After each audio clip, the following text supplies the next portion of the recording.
On parle beaucoup de Big Bang de la formation avec cette nouvelle réforme. D'un côté, on peut parler de Big Bang parce que c'est un changement qui impacte le système, l'écosystème de la formation dans toute sa dimension. On peut dire que le système est complètement modifié. Néanmoins, ce système-là, il avait déjà largement été modifié, impacté par la loi de 2014, où une première, salve de baisse des obligations des entreprises avait déjà été mise en place. Donc c'est dans la continuité de ce qui a été fait, mais on va beaucoup plus loin et on va jusqu'au bout du système en considérant que les entreprises sont maintenant entièrement responsables de la montée en compétences de leurs salariés. La monétisation du CPF pour les organismes de formation permet de la lisibilité. Le seul sujet qu'on ait, c'est le niveau de monétisation, puisque on est à 15 €, puisque le décret est sorti au niveau de 15 € de l'heure, ce qui nous paraît très bas par rapport à ce qui avait été financé pour les salariés par les OPCA depuis plusieurs années.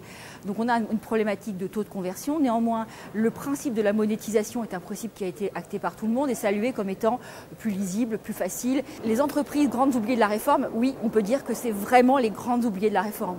Parce que si effectivement chaque actif dispose d'un compte personnel de formation financé qui lui permet d'imaginer et de déployer un projet professionnel, les entreprises, elles, ne sont plus du tout incitées à investir dans le développement des compétences de leurs salariés.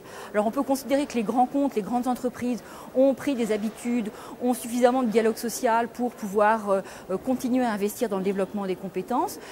Pour ce qui est des entreprises entre 50 et 300 salariés qui avaient bénéficié et qui se sont appuyées sur ces financements mutualisés pour pouvoir développer leur plan de formation, aujourd'hui elles n'auront plus rien et donc c'est là où il y a un réel danger à la fois pour les salariés et aussi pour l'entreprise dans son maintien et son développement de compétitivité. Comundi, bien entendu, s'inscrit dans cette réforme.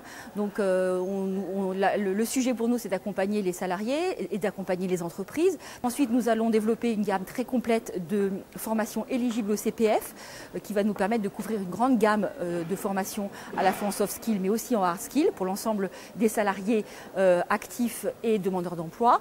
Et puis, nous allons enfin accélérer notre positionnement sur le digital de sorte à créer des parcours un peu spécifiques, un peu originaux. Nous appuyons beaucoup sur des modalités vidéo, mais aussi sur du e-coaching, puisque nous allons développer une plateforme de e-coaching qui va permettre à chacun de trouver un appui sur un coaching à distance, mais avec des outils pédagogiques, donc avec une formule un peu spécifique que nous développons, mêlant à la fois du coaching et de la formation.